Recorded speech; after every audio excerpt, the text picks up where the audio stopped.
बेखौथ' जोंखौ दा एटेक खालामखादों। जों सानो बिजेपि भुबन फैगोननि गुन्दागिरि बिसोर एटेक खालामदों जोंखौ। जों जास्ट आलासियानो थांदोंमोन।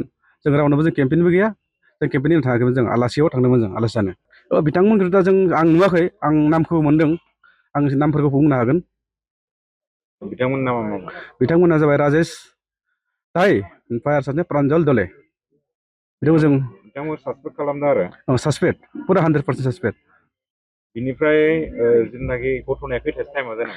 मिनिमाम 5:30, 6 इनिनो। बिथांमोना ओमफ्राय जायगायाव गैयामोन नामा? बेलेगाव दंमोन? जों जायगायाव गैयामोन। जों आलासिनाव दंमोन, गारिखौ लाखिनानै। जास्ट आलासिनाव जों जानानै अखा हाबायनायखाय जों थादोंमोन। अखा हाबाय दंमोन नालाय जों बेयाव जिरायनानै दंमोन।